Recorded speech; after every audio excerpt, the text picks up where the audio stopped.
Assalamualaikum warahmatullahi wabarakatuh. Alhamdulillahirrahmanirrahim. Semoga semuanya dalam keadaan sehat ya di rumah ya. Untuk perkuliahan hari ini kita akan membahas ontologi ya. Yang mana ontologi ini merupakan dasar dari ilmu di seluruh dunia atau di dunia ya. Sebelum kita masuki apa itu pengertian dari ontologi, kita lihat dulu posisinya di mana ontologi itu ya. Ontologi itu menjadi dasar dari ilmu di dunia ya, maksudnya itu ya. Itu Ibu salah ketik, yang mana ontologi itu menjadi dasarnya. Nanti kita akan minggu depan kita akan bahas lagi terkait aksiologi, epistemologinya. Jadi antara ontologi, aksiologi, dan epistemologi ini adalah merupakan dasar dari adanya suatu ilmu ya. Lalu apa struktur dari ilmu itu sendiri ya? Itu ada ilmu alam, ilmu sosial, dan ilmu humaniora. Lalu di mana keberadaan ontologi itu? Dan kita mempelajari ilmu filsafat atau filsafat ilmu ada di mana ya? Kita masuk pada ilmu alam. Di sini kalau ilmu alam membahas tentang astronomi, fisika, kimia, ilmu bumi, dan lain-lain. Kalau sosial, kita bahas sosiologinya, antropologi, psikologi, abnormal, ekonomi, politik, dan lain-lain. Kalau ilmu humaniora, kita bisa membahasnya belajar terkait seni, hukum, filsafat, bahasa, sastra, dan lain sebagainya. Nah, di sini kita akan mengetahui dengan kita tahu posisi ilmu dan posisi ontologi itu di mana ya. Jadi ontologi itu menjadi dasar adanya suatu ilmu, karena ontologi ini merupakan ya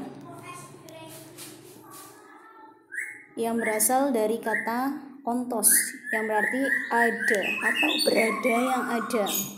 Kalau menurut istilah, ontologi adalah ilmu hakikat yang menyelidiki alam nyata ini dan bagaimana keadaan yang sebenarnya. Dengan demikian, ontologi adalah ilmu pengetahuan yang meneliti segala sesuatu yang ada atau pengkajian tentang hakikat sesuatu yang ada. Jadi ontologi ini merupakan pertanyaan yang mana sebenarnya apa sih gitu. Kita melihat sesuatu itu, apalagi yang baru ya, biasanya kita itu apa? Kayaknya belum pernah lihat gitu kan. Nah, itu di situ adalah peran ontologi. Jadi ontologi itu adalah menanyakan apa. Ya, lanjut kita terkait ontologi menurut para ahli. Di sini Coento Wibisono memberikan ontologi ini meliputi permasalahannya pada hakikat ilmu itu sendiri ya. Apa hakikat kebenaran dan kenyataan yang inheren dengan pengetahuan itu, yang tidak terlepas dari pandangan tentang apa dan bagaimana yang ada itu. Sama dengan pengertian yang di atas tadi ya. Jadi tentang apa? Paham idealisme atau spiritualisme, materialisme, dualisme, pluralisme, dan seterusnya ini merupakan paham ontologis ya. Nanti kita juga bahas di belakang terkait aliran-aliran apa saja sih yang ada dalam ontologi ini ya. Kita lanjut terkait pendapatnya Lois Okatsov ya, membagi ontologi dalam 3 bagian, yang mana ontologi bersahaja, ontologi kuantitatif, ontologi kualitatif, dan ontologi monistik. Karena nanti bisa dibuka di situ ya. Ontologi kuantitatif itu apa, bersahaja itu apa, kualitatif itu apa, dan ontologi monistik itu apa ya. Diperdalam lagi terkait pengertiannya. Kalau menurut Jujun, ontologi merupakan asas dalam menetapkan batas ruang lingkup wujud yang menjadi objek penelahan serta penafsiran tentang hakikat realistis atau metafisika. Ini menurut Jujun. Terkait pendapat para ahli cukup itu, nanti kalian bisa perdalam lagi, cari lagi referensi terkait pendapat para ahli terkait ontologi ya. Soalnya banyak banget, Ibu hanya mengambil 3 saja yang kira-kiranya itu Ibu mengena untuk dijelaskan kepada kalian. Kita masuk kepada objek ontologi, yang mana objek ontologi ini adalah objek ya yang ada tidak terkait pada suatu perwujudan tertentu. Ontologi membahas tentang yang ada secara universal, yaitu berusaha mencari inti yang dimuat setiap kenyataan yang meliputi segala realitas dalam suatu bentuknya. Kalian melihat sesuatu semisal bulat, apa sih itu, kok bulat-bulat kayak bola gitu kan, kalian dekati dan ternyata apa ini gitu.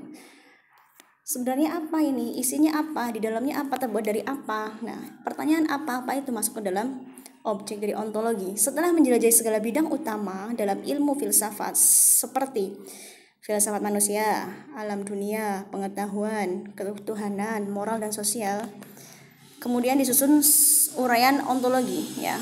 Kita baru tahu karena ontologi ini tidak bisa berdiri sendiri tanpa bantuan filsafat-filsafat lain ya. Akan sulit dipahami ya ketika kita tidak memahami terkait filsafat dunia, manusia, ketuhanan, moral, sosial, dan lain-lain. Ketika kamu akan mengerti apa itu makna dari ontologi itu sendiri, karena ontologi ini mengumpulkan atau menjadi dasar dari kefilsafatan itu, dunia ilmu filsafat itu sendiri, bahkan ilmu pengetahuan ya. Contohnya, pertanyaan yang mendasar yang muncul dalam tataran ontologi adalah untuk apa penggunaan pengetahuan itu? Nah, gini, artinya untuk apa orang mempunyai ilmu apabila kecerdasannya digunakan untuk menghancurkan orang lain? Misalnya, seorang ahli ekonomi yang memakmurkan saudaranya tetapi menyengsarakan orang lain. Seorang ilmuwan politik yang memiliki strategi perebutan kekuasaan secara licik. Ya, ini contohnya adalah keterkaitan antara ontologi dengan ekonomi ya, atau tentang orang yang ahli dalam perekonomian. Nah, ini di sini. Pertanyaan mengapa? Maksud Ibu apa? Apa gunanya seseorang mempunyai ilmu ketika ilmunya tidak digunakan secara real dengan tujuan dari ilmu itu sendiri, seperti itu ya. Inilah pertanyaannya. Semisal kalian membaca Al-Quran, contohnya yang simple aja ya. Apa yang kalian baca itu sebenarnya buat apa? Dan apa isi kandungan dari itu sendiri? Itu contoh kecil ya. Kalian nanti bisa cari contohnya lagi ya, yang lain-lain. Ini contoh simple saja. Kemudian kita masuk ke dalam cara ontologi mendekati hakikat kenyataan atau realitas yang ada.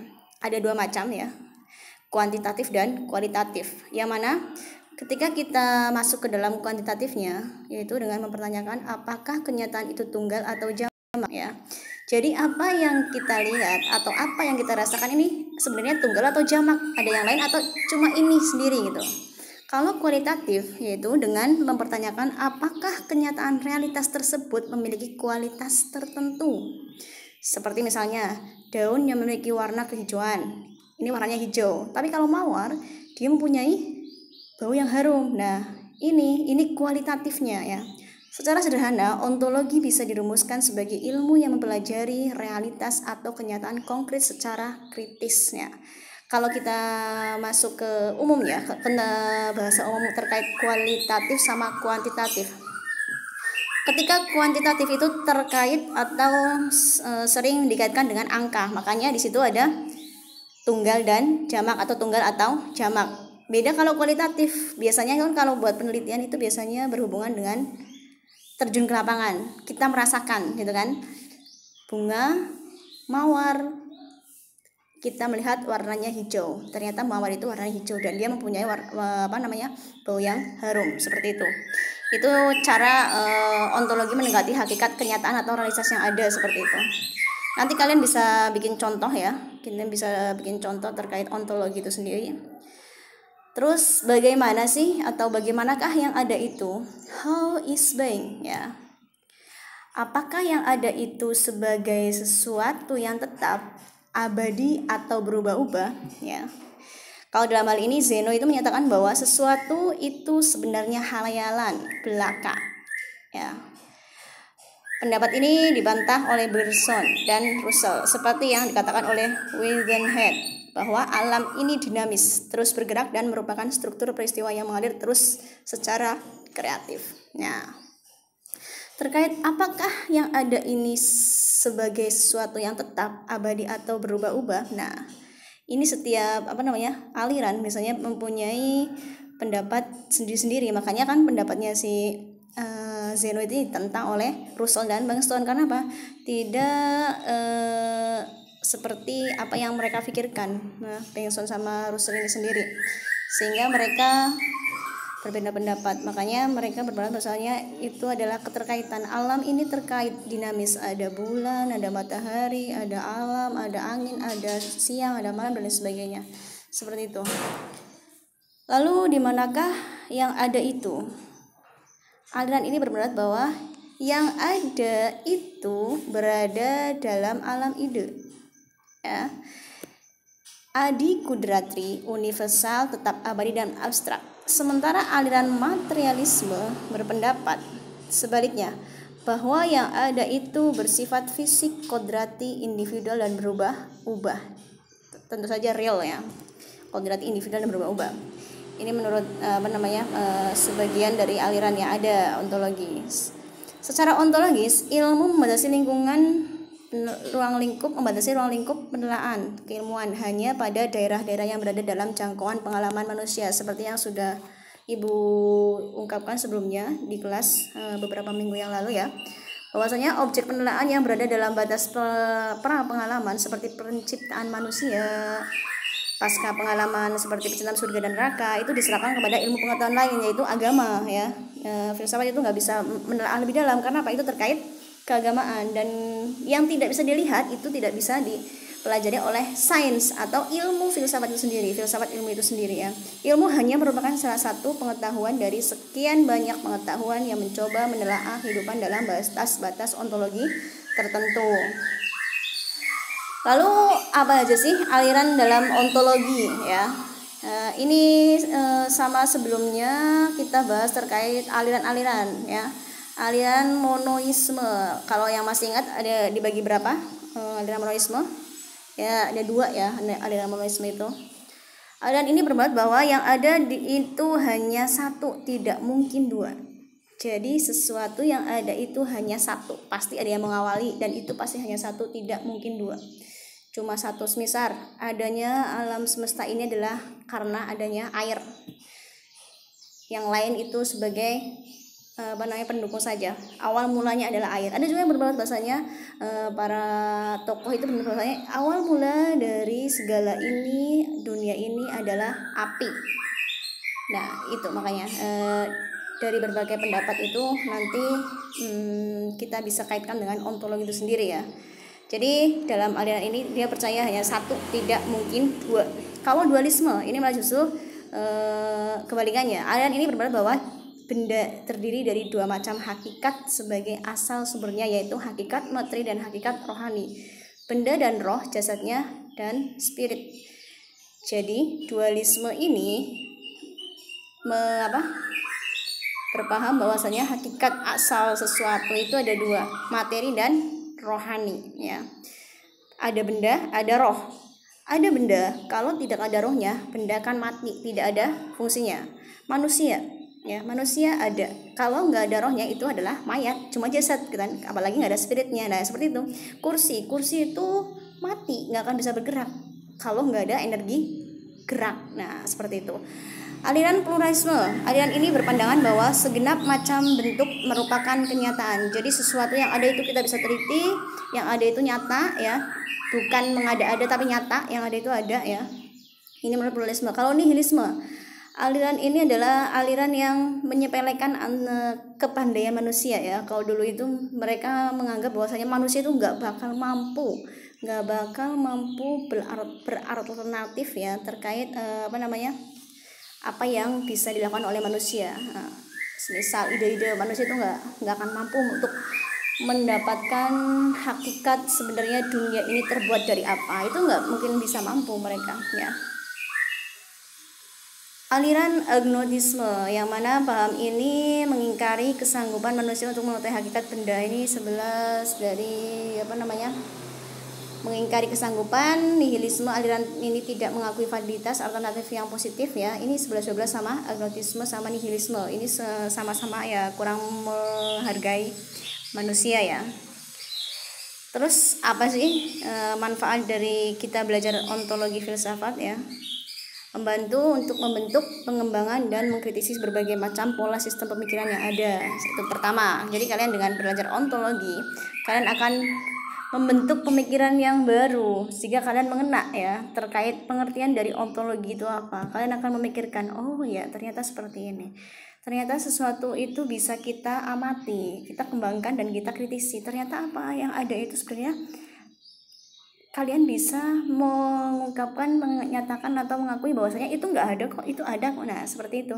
Jadi tentang rasa cinta, kasih sayang dan sebagainya, rasa merinding, ada hantu dan sebagainya, itu bisa kalian rasakan dan kalian bisa kritisi di situ. Dari bentuknya kalian bisa membentuk, oh aku takut ada ternyata aku merinding, ternyata ini katanya kalau ada ilmu kita kaitkan dengan ilmu mitos ya, kalian pasti akan mengembangkannya itu. Ternyata kalau ketika bulu kuduk itu merinding, ternyata ada setan atau jin yang sedang lewat dan lain sebagainya, seperti itu contohnya ya. Membantu memecahkan masalah pola relasi antar berbagai eksistensi dan eksisten dan eksistensi. Jadi ketika sesuatu itu tidak dijawab oleh ilmu, kadang-kadang itu filsafat atau ontologi atau ilmu filsafat atau filsafat ilmu itu sendiri akan bisa menjawabnya, bisa mengeksplorasi secara mendalam dan jauh pada berbagai ranah keilmuan maupun masalah baik itu sains hingga etika. Jadi kita belajar ontologi itu tidak hanya belajar terkait sains saja ya, tapi etika pun kita dapat di sini terkait bagaimana cara beretika, bagaimana cara orang agar bijaksana dan sebagainya. Karena dengan kita belajar ontologi atau filsafat ilmu, kita mengetahui hakikat sesuatu yang sebenarnya. Walaupun kita belum mengetahui, tapi kita setidaknya berusaha untuk mengetahui hakikat sesuatu itu, seperti itu ya. Ya, demikian kuliah kita di pagi ini ya. Silakan yang kurang jelas bisa dipertanyakan ya. Lalu setelah ini kalian Ibu kasih tugas, silakan membuat contoh atau ontologi ya.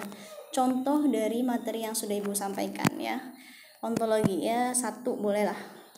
Maksimal 3 ya. Kalau penilaiannya bagus ya silakan bikin 3 contoh terkait penerapan ontologi di kehidupan realita yang kita alami di sini. Terima kasih. Kurang lebihnya dari mohon maaf. Wassalamualaikum warahmatullahi wabarakatuh.